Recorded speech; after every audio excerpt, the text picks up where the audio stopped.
Pessoal, tudo bom? Meu nome é Moacir, eu sou advogado trabalhista e empresarial e hoje nós vamos ter uma aula sobre os 10 pontos da reforma trabalhista.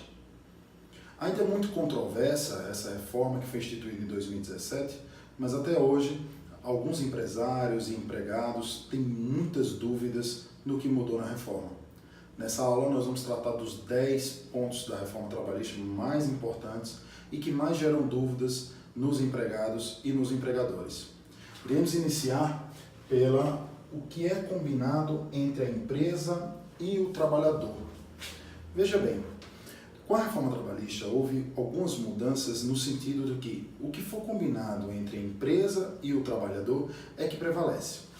Esse combinado tem força de lei. Alguns perguntam, e se for combinado algo esdrúxulo? No Brasil, a gente já vê que nos contratos é respeitada as cláusulas contratuais. Contudo, essas cláusulas não podem ultrapassar os limites da lei. Do mesmo jeito funciona com os trabalhadores. Tudo que for combinado tem força de lei, contudo, não poderá ultrapassar os limites estabelecidos, limites CLT. Ou seja, não pode ser combinado receber menos do que o salário mínimo. Não pode combinar não receber, por exemplo, o 13º, não receber as férias proporcionais ou férias integrais mais um terço. Também não pode ser combinado receber FGTS diferente do que a legislação condiciona.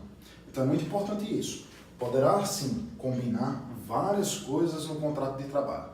Contudo, não poderá mexer no salário mínimo, nas férias, no 13º salário, né? Nem no FGTS. Ou seja, combinar, contudo, sem ferir o que a CLT garante ao trabalhador. O segundo ponto importante da reforma trabalhista é que, segundo ponto, contribuição sindical.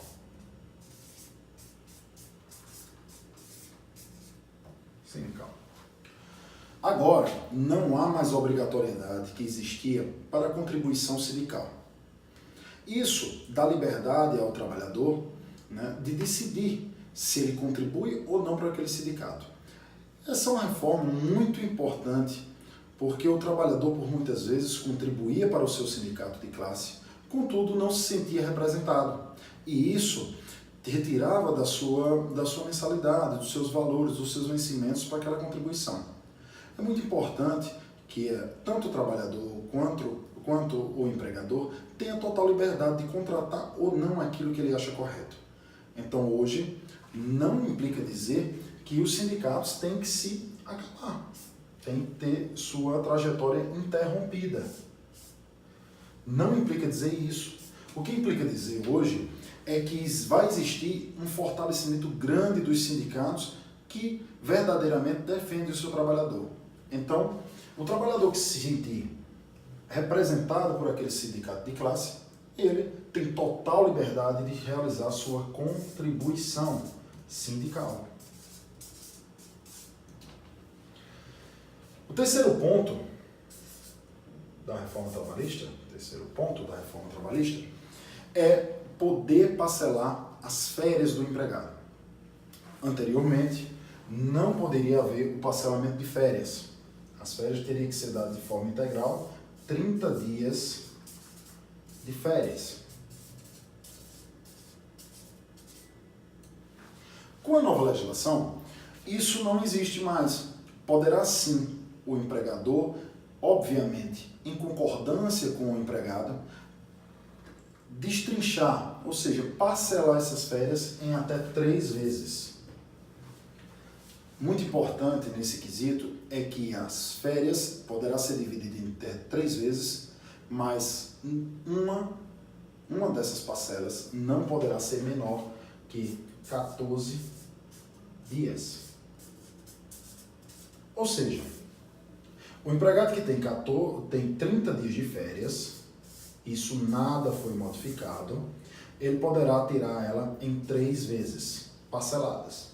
A primeira de 14 dias, sobrando 16 dias, para parcelar ainda em 2 vezes. Ou seja, poderá ser 14 dias e 2 de 8 dias. Enfim, nesse item é muito importante dizer que nada foi reduzido do empregado no que concerne às férias. Apenas foi parcelado. As primeiras sendo em 14 dias e as demais sendo em 8 dias cada uma ou em períodos diferentes. Contudo, é importante frisar, pelo menos um desses períodos tem que ter 14 dias de férias. Pessoal, o quarto ponto que nós vamos discutir é sobre a flexibilização da jornada de trabalho. Anteriormente, a jornada de trabalho poderia ser de 8 horas, acrescidas mais 2 horas, que seria hora extra. Agora, com a nova regra trabalhista, poderá existir uma jornada de trabalho de 10 horas. E essa jornada de trabalho poderá ser compensada durante o mesmo mês. Então, o trabalhador poderá trabalhar 2 horas a mais e ser compensado com uma folga, incluído no banco de horas ou até mesmo pago como hora extra, obedecendo, obviamente, o limite de 10 horas diárias. Também poderá ser flexibilizada com a nova regra trabalhista a jornada de trabalho 12 por 36. Poderá ser flexibilizada em concordância com os dois, contudo, o descanso não poderá ser menor do que 36 horas. Esse é um ponto extremamente importante da nova regra trabalhista. O próximo ponto, o ponto 5, será o intervalo intrajornada. No intervalo intrajornada, o trabalhador que realiza 8 horas de trabalho teria 1 hora de descanso para o seu almoço e descanso. O trabalhador que trabalha 6 horas teria 30 minutos para sua alimentação e descanso. Agora, o que pode acontecer? O trabalhador poderá chegar mais tarde na empresa e sair mais cedo. Por quê? Ele poderá suprimir esse intervalo intrajornada para poder sair mais cedo do seu trabalho. Isso também foi uma importante decisão que beneficia tanto o empregado quanto o empregador. O próximo ponto, o ponto 6, é a jornada parcial temporária. A jornada parcial e temporária antigamente, na antiga regra trabalhista, poderia ser de 25 horas. Ou seja, um empregado poderia ser contratado para trabalhar para uma empresa ou para uma pessoa física apenas por 25 horas semanais. E, obviamente, receber todos os seus direitos de forma proporcional, inclusive o salário mínimo proporcional. No caso, agora com a nova regra, isso foi aumentado para até 30 horas. Então, a jornada parcial temporária poderá ser até 30 horas, contudo, com todos os direitos trabalhistas garantidos, CLT, CTPS assinada, férias proporcionais, STC proporcional, e o salário, nesse caso, é um salário proporcional. Deixa eu melhorar aqui a letra um pouquinho. Salário proporcional, sobre 30 horas semanais.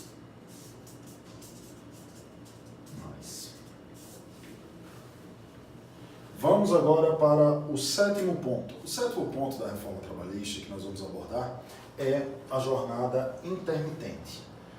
Essa jornada intermitente, na verdade, trata-se daquele tipo de trabalho bem flexível, extremamente flexível, onde o trabalhador vai alguns dias da semana ou algumas horas da semana ao local do seu trabalho, trabalhando apenas por algumas horas e em alguns momentos. Acontece muito em bares e restaurantes que precisam contratar funcionários durante o final de semana para atender uma maior demanda. Dessa maneira, nessa jornada intermitente, o trabalhador tem que ser convocado com até 5 dias de antecedência para se preparar para aquele dia que ele vai laborar. E é algo que é interruptível, ou seja, ele poderá trabalhar de forma interrupta, né? Ele poderá trabalhar, na verdade, de forma escalonada. Escalonada. Trabalhar algumas horas.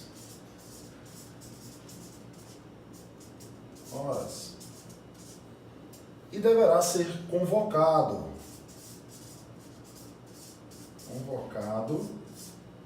Com até 5 dias.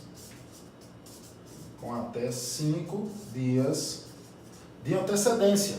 E nesse caso, ele é convocado para prestar seu serviço com 5 dias de antecedência e deverá realizar algumas horas de serviço ou alguns dias apenas, dias selecionados daquela empresa ou daquele empregador. O 8º ponto da reforma trabalhista é a terceirização. A terceirização agora poderá sim ser na atividade fim da empresa. Anteriormente não poderia sim terceirizar algumas coisas na atividade meio da empresa. Contudo, com a nova modificação, a atividade fim poderá ser terceirizada e alguns funcionários poderão sim terceirizados para aquela atividade final da empresa. Isso pode acontecer em bancos, no setor público e privado, de qualquer uma das atividades. O 9º ponto da reforma trabalhista se refere a gestantes e lactantes. Anteriormente, ela não poderia trabalhar em ambientes insalubres em hipótese alguma. Com a nova legislação, ela poderá trabalhar em ambientes de grau mínimo, melhorar a letra aqui um pouquinho para vocês, e médio. Então, o grau mínimo e médio da insalubridade nos ambientes de trabalho, gestante e lactante poderá trabalhar. Esse é um ponto extremamente controverso da relação trabalhista, porque isso trata de saúde dessa gestante e lactante, e é muito importante ser observado isso na hora da contratação e na hora de deixar uma gestante ou lactante laborar nas atividades insalubres da empresa. O último ponto que abordaremos na nossa aula de hoje é a demissão em acordo. Antigamente, já se fazia essa demissão, obviamente, de maneira ilegal, quando o empregado entrava ali com um acordo com o empregador para devolver a multa do FGTS, de repente o aviso prévio. Contudo, com a nova legislação trabalhista, a multa que seria de 40% foi reduzida para 20%. A multa que falo é do FGTS, então era 40%, multa FGTS, agora 20% a multa do FGTS. Foi reduzido também, quando é realizado o acordo, o aviso prévio, que poderá ser convencionado,